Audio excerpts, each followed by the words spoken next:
ये थोड़ा आपको लग रहा होगा कि बड़ा पॉइंट है, लेकिन बहुत इजी पॉइंट है। आप चार्ट्स में एक बार देखना, बहुत मतलब ये सेक्शन पहली बात तो पूरा जो पॉइंट है 4 पॉइंट वो पूरी अमेंडेड है, ये वाले 4 पॉइंट 136 के, और बहुत इजी है। एक बार घर पढ़ समझ, यहाँ समझ तो लो, एक बार घर पे पढ़ना।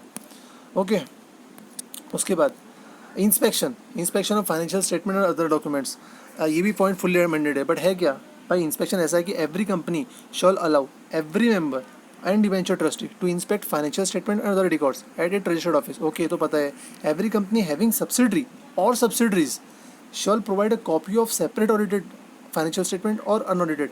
मतलब पहले ऊपर ने पढ़े कि कंपनी भाई जो मेंबर है और डिवेंचर ट्रस्टी है, इनको इंस्पेक्शन के लिए फाइनेंशियल स्टेटमेंट और अदर रिकॉर्ड रजिस्टर्ड ऑफिस पे अलाउ करेगी कि आप इंस्पेक्ट कर सकते हो। दूसरी बात, कंपनी की अगर सब्सिडरी है, सब्सिडरीज है, तो उसकी अगर वहाँ ऑडिट होता होगा तो ऑडिटेड, या नहीं होता होगा तो अनऑडिटेड जो फाइनेंशियल स्टेटमेंट है उसकी कॉपी एज द केस में भी as prepared in respect each of each its subsidiary वहाँ पे शो होंगी। मतलब ऊपर कंपनी की बुक्स तो शो होंगी, डॉक्यूमेंट शो होंगी, सब्सिडरी है तो सब्सिडरी की बुक्स शो होंगी, भले से ऑडिट हो या ना हो। किसको?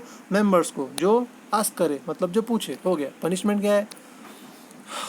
इन case of contravention of any of the provision, भाई कॉन्ट्रावेंशन अगर हुआ जो ऊपर वाले प्रोविजंस का है तो कुछ नहीं, कंपनी को फाइन लगेगा 25,000 रुपये, मतलब पेनल्टी लगेंगी, और डिफॉल्टिंग ऑफिसर्स को पेनल्टी लगेगी 5,000 रुपये की। ओके, सिंपल है। उसके बाद क्या, ये सब नया है, आपको एडिशन करना है अपनी बुक में, या नहीं तो ये इसको साथ में अटैच कर लेना जरा निकाल के। सेक्शन 140 जो है ना रेजिग्नेशन ऑफ ऑडिटर का, उसमें क्या लिखा है? When an auditor resigns he is required to file a statement. भाई वो पता है क्या स्टेटमेंट लिखेगा भाई, लिखेगा इन द प्रिस्क्राइब्ड फॉर्म की क्यों छोड़ा, क्या छोड़ा, क्या इसमें क्या लिखा है? Which shall state the reason, okay, and other fact, okay, बताएगा वो, विथ कंपनी और रजिस्ट्रार और कैग, बिल्कुल कंपनी के साथ करेगा, रजिस्ट्रार के साथ करेगा और कैग के साथ करेगा। What is CAG? कैग मतलब controller and auditor general of India.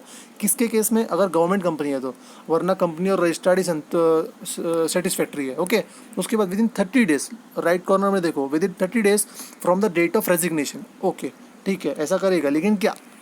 Fine for non filing. अब क्या होगा? फाइन होगा भाई, अगर उसने नहीं कंप्लाई किया तो फाइन क्या है? Fine for non filing minimum 50,000, maximum. ये जो रेम्यूनरेशन वाला पॉइंट दिख रहा है ना, मतलब ये 50,000 और remuneration which ever is less, ये जो पॉइंट दिख रहा है ना फाइन वाला, ये नया है।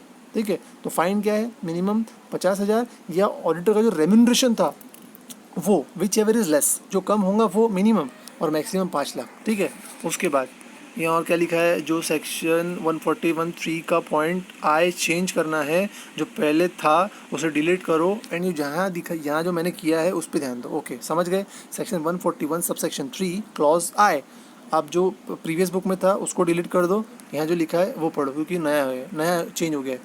क्या है? A person who directly indirectly render any service under section 144, याद आया सेक्शन 144 मैनेजरियल सर्विसेज, ऑडिटर, हाँ वही वाला पॉइंट है। अ पर्सन हु डायरेक्टली और indirectly render any service under section 144 to company, उसकी होल्डिंग या उसकी subsidiary, for this purpose the term direct, मतलब ये जो अपन ने पॉइंट पढ़े ये वाला, हु डायरेक्टली और indirectly, left right hand side में कॉर्नर में देखो, for this purpose the term directly और indirectly shall have the same meaning as it explain in section 144। इसके लिए आप सेक्शन 144 में देख लो, जितनी भी सर्विसेज दी हुई है वो अगर रेंडर करता है ऑडिटर तो क्या, आगे बढ़ो। जो अपना पॉइंट्स था ना इसके पहले अपन ने जो पढ़े, सेक्शन 141(3) आए, बस ऐसा चेंज करना, जो पहले था उसको चेंज कर दो इससे।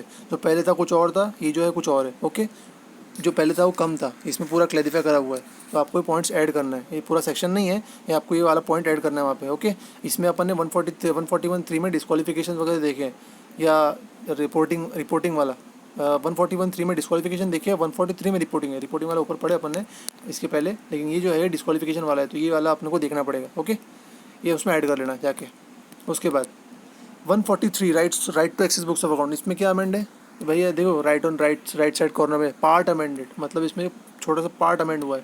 ये जो दिख रहा है ना इतना सा, बस इतना अमेंड हुआ है। क्या हुआ है आप जाके वहाँ पे टिक कर लेना, देख लो क्या है, पढ़ते हैं। In this point you have to just change from the auditor have to access the records of subsidiaries of company the auditor shall have the access to record of subsidiaries. अच्छा देखो इसमें क्या चेंज करना है। इसके पहले section 143(1) में क्या लिखा है कि ऑडिटर को एक्सेस है किसके रिकॉर्ड्स का? सब्सिडरीज का। पहले जो लिखा था, लेकिन अब चेंज हो गया है, auditor shall have access to subsidiaries and associate company. तो ये जो वर्ड है ना, ये आपको चेंज करना है वहाँ पे। आप नोट्स में चेंज कर लो या बुक में चेंज कर लो, जिससे भी आप पढ़ते हो। ओके, अगर नोट्स नहीं है आपके पास तो मेरे को व्हाट्सअप कर दो, मैं नोट्स सेंड कर दूंगा। बार बार बोल रहा हूँ हेल्प के लिए, मेरे को कोई मतलब उसमें वो नहीं है, एंड मतलब फ़ायदा आपको लोगों का ही फ़ायदा है। ओके, एंड 143.14 क्या है 143.14 में? द प्रोविज़न, इसमें भी भाई नेम चेंज हुआ है। क्या है इसके पहले, यहाँ जो पॉइंट है, जो भी मतलब जो प्रोविज़न है, ये प्रोविज़न है रिपोर्टिंग ऑफ फ्रॉड का। अब रिपोर्टिंग ऑफ फ्रॉड का पॉइंट जो है कॉस्ट ऑडिटर को भी लगता है, लेकिन वहाँ पे जो वर्ड यूज़ हुआ है ना, ये पहले वर्ड यूज़ हुआ था लेफ्ट हैंड साइड में देखो, cost accountant in practice conducting audit. ठीक है, पहले ये था इन प्रैक्टिस, लेकिन अब इन प्रैक्टिस हट गया है, अब सिर्फ कॉस्ट अकाउंटेंट है। तो ये आपको रिप्लेस करना है। ओके, उसके बाद section 147 there are many changes. Okay, so please refer the new as below, मतलब जो मैंने लिखा है उसको रेफर करो। सेक्शन 147 में बहुत चेंज हुआ है। अब भाई क्या चेंज हुआ है इसमें? पेनाल्टी पनिशमेंट दी हुई है, देखते हैं। The liability for auditor for various contravention, अगर कॉन्ट्रावेंशन किया ऑडिटर ने सेक्शंस को फॉलो करने में, तो बेटा पड़ेगी। क्या पड़ेगी? पढ़ते हैं। पहला point, punishment for contravention of section 139 से लेकर 146 तक अगर आपने कॉन्ट्रावेंशन की है ऑडिटर ने, ऑडिटर मतलब जो प्रोविजन का कॉन्ट्रावेंशन हुआ है, ठीक है, अगर कंपनीज के द्वारा हुआ है, ऑडिटर के द्वारा हुआ है या ऑफिसर के द्वारा हुआ है, देखते हैं क्या क्या पॉइंट है। पहला तो ये जो है ना, ये कंपनी वाला पॉइंट है, कंपनी और ऑफिसर वाला। तो कंपनी और ऑफिसर ने अगर कॉन्ट्रावेंशन किए सेक्शन 139 टू 146, तो क्या होगा? कंपनी को फाइन होगा भाई मिनिमम 25, मैक्सिमम 5 लाख। और ऑफिसर इन डिफॉल्ट को क्या होगा? मैक्सिमम 1 साल का इम्प्रिजनमेंट है, और फाइन जो है वो मिनिमम 10,000 है, मैक्सिमम 1 लाख है। ये पहला पॉइंट। दूसरा, अब आया भाई ऑडिटर अपना, क्या पॉइंट है भाई बताओ? हाँ भाई, हाँ, punishment for the auditor for contravention of section. अब पनिशमेंट फॉर द ऑडिटर क्या है? ऑडिटर को क्या पनिशमेंट है भाई? ऑडिटर ने अगर कॉन्ट्रावेंशन किया सेक्शन का, कौन से सेक्शन? 139, कॉर्नर में देखना, 139, 143, 144, 145, अगर इस सेक्शन का कॉन्ट्रावेंशन किया तो क्या होगा? होगा भाई ऐसा कि फ़ाइन लगेगी मिनिमम 25, और जो मैक्सिमम ये वाला पॉइंट दिख रहा है ना, मैक्सिमम वाला 5 लाख और 4 times the remuneration of auditor whichever is less, ये वाला पॉइंट ऐड हुआ है। तो ये आप प्लीज़ ऐड कर लो अपने नोट्स में, या इसका प्रिंट आउट निकाल लो, काम आएगा। ये पूरा सेक्शन मैंने बनाया है, तो इसका प्रिंट आउट निकाल लो, बेटर रहेगा। पुराने नोट्स को फाड़ दो, ठीक है। उसके बाद लेफ्ट कॉर्नर में, मतलब पुराने नोट्स वाला जो पन्ना है ना जिसमें सेक्शन है, उसको आप क्रॉस कर सकते हो, हैडो वाडो मत, ठीक है। उसके बाद लेफ्ट राइट हैंड साइड के कॉर्नर में, but if contravention is committed knowingly willingly, मतलब इच्छा अनुसार, स्वाद अनुसार, अगर इसने क्या किया, with the intention to deceive company, creditor, share holder, tax authorities. अच्छा, अगर स्वाद अनुसार इसने कंपनी को डिसीव करने की कोशिश किया, क्रेडिटर को, टैक्स अथॉरिटीज़ को और कंपनी मतलब शेयर होल्डर्स को, तो क्या होगा भाई? पनिशमेंट लगेंगी। क्या? मिनिमम उसका मैक्सिमम इम्प्रिजनमेंट है 1 साल, और फाइन मतलब एंड फाइन, फाइन क्या? 50,000 मिनिमम। मैक्सिमम वाला पॉइंट नया है ना मामा, क्या है? 25 लाख, और 8 times the remuneration of auditor whichever is less. अपन ऊपर क्या पढ़े थे? 4 टाइम्स द रेम्यूनरेशन, यहाँ क्या आया? 8 टाइम्स। क्यों? अरे भाई ये इच्छा अनुसार है, ये स्वाद अनुसार है। वहाँ उसको थाली परोसी गई थी, एग्जाम्पल मजाक कर रहा हूँ, ठीक है।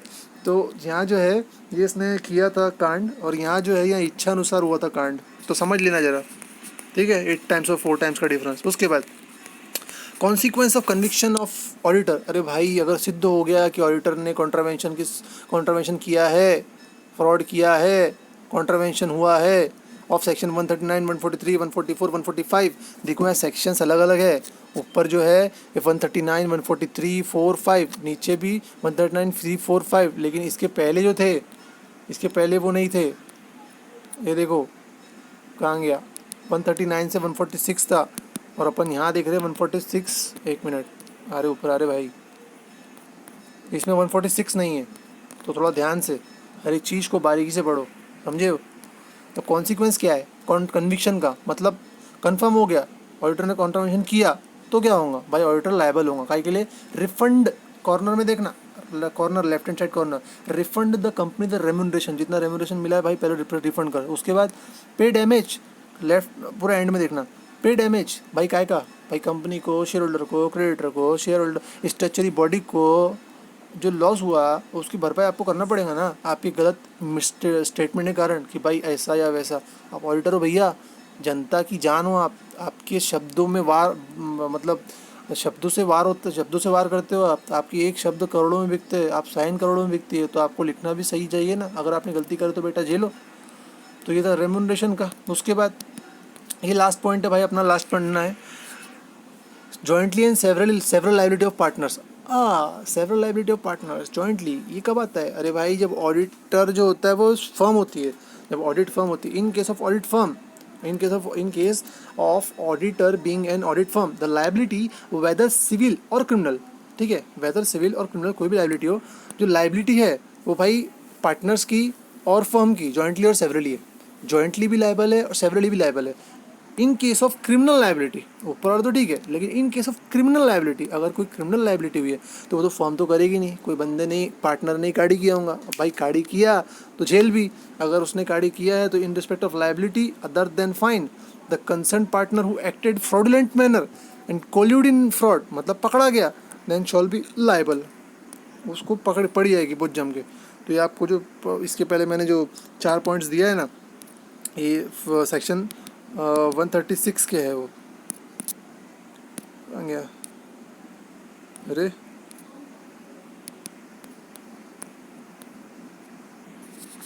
सेक्शन 136 तुम्हारा पॉइंट, सॉरी 136 की नहीं है, 147 के तो आपको अमेंड करना है, ठीक है उसको। फिर लास्ट वाला इन सेक्शन 148, अरे 148 याद आया क्या? कॉस्ट ऑडिट करना कुछ नहीं है, कॉस्ट ऑडिट इन प्रैक्टिस को हटा के कॉस्ट अकाउंटेंट डालना है, खत्म। कॉस्ट अकाउंटेंट इन प्रैक्टिस को हटा के कॉस्ट अकाउंटेंट डालना है, कायम में 148(3) वाले पॉइंट में, ठीक है, सब में नहीं, 148(3) मतलब जहाँ आया है। अभी तक अपने देखी कि भाई कॉस्ट अकाउंटेंट इन प्रैक्टिस जहाँ आया है वहाँ प्रैक्टिस हटा के कॉस्ट अकाउंटेंट यूज हो रहा है, बस दैट्स इट। उसके बाद लास्ट पॉइंट इन सेक्शन 148, यहाँ इंस्टीट्यूट का नाम चेंज हुआ है भाई, वाह क्या बात, क्या चेंज हुआ भाई? पहले था institute of cost and works account of India, अब क्या हो गया? Institute of cost account of India. अब ठीक है, मेरे हिसाब से जो नाम चेंज हुआ है ना वो उतना इफेक्टिव नहीं है, जहाँ अमाउंट चेंज हुआ है और जो पार्ट चेंज हुआ है, जो अपन ने इसके पहले देखे, शुरुआत में अपन ने देखे, ओवरव्यू से आपको समझाता हूँ। तो मैंने टिक किया हूँ ना, जो टिक किया वो वेरी इंपॉर्टेंट पॉइंट्स है, क्योंकि उसमें अच्छे पैराग्राफ चेंज हुए हैं, अच्छे पार्ट चेंज हुए, ऐड हुए, और बाकी जो है आप ऊपर ऊपर भी देख लेंगे तो चलेगा, वैसे नोट से पढ़ेंगे तो मज़ा आ जाएगा आपको। तो थैंक यू सुनने के लिए, लेकिन आप प्लीज़ लीव मत करिए, मैं जो बोल रहा हूँ उस पर ध्यान दीजिए, जो अमेंडमेंट मैं दे रहा हूँ अभी और जो मैंने इसके पहले नोट्स दिया हूँ उसको प्रॉपर लर्न करें, पहले तो समझे उसके बाद लर्न करें, इससे आपका एक बार समझना हो जाएगा, उसके बाद लर्न हो जाएगा। और उसके बाद जो सुचिता प्रकाशन है, ये अपने ICAI की बॉस नॉलेज पोर्टल पे जो कंपाइलेशन अवेलेबल है, चैप्टर कंप्लीट करने के बाद पहले वो क्वेश्चन सॉल्व करो और कंफर्म करो कि मेरे को आ रहा कि नहीं। मैं गारंटी देता हूँ नोट से पढ़ने के बाद आपको हर क्वेश्चन आएंगे, लेकिन हो सकता है 99% आए लेकिन 1% ना आए, और 1% जो पॉइंट छूटे, वो क्वेश्चन छूटे, प्लीज़ उसको कवर करो, उसको छोड़ो मत। पिछले 4 साल की RTP, ये पिछले 4 साल की RTP MTP सब कवर करके मैंने बनाया हो नोट्स, तो सब कवर है उसमें, ओके। तो वो एक पॉइंट हो गया। अगर आपने सब्सक्राइब नहीं किए होंगे तो सब्सक्राइब करो, मैं हर रोज़ एक कमेंटमेंट डालने वाला हूँ, और इसके पहले मैंने बहुत सारे वीडियोज़ डाला है, पूरे मतलब वीडियोज़ डाला है चैप्टर्स के, और मैंने पूरे नोट्स भी बनाए हैं हर चैप्टर के। जिसको नहीं मिले मुझे व्हाट्सअप करे, मेरा व्हाट्सअप नंबर मेरे डिस्क्रिप्शन में दिया हुआ है। सुनने के लिए धन्यवाद, स्टे कनेक्टेड, स्टे अहेड, जय हिंद, जय भारत, बाय बाय।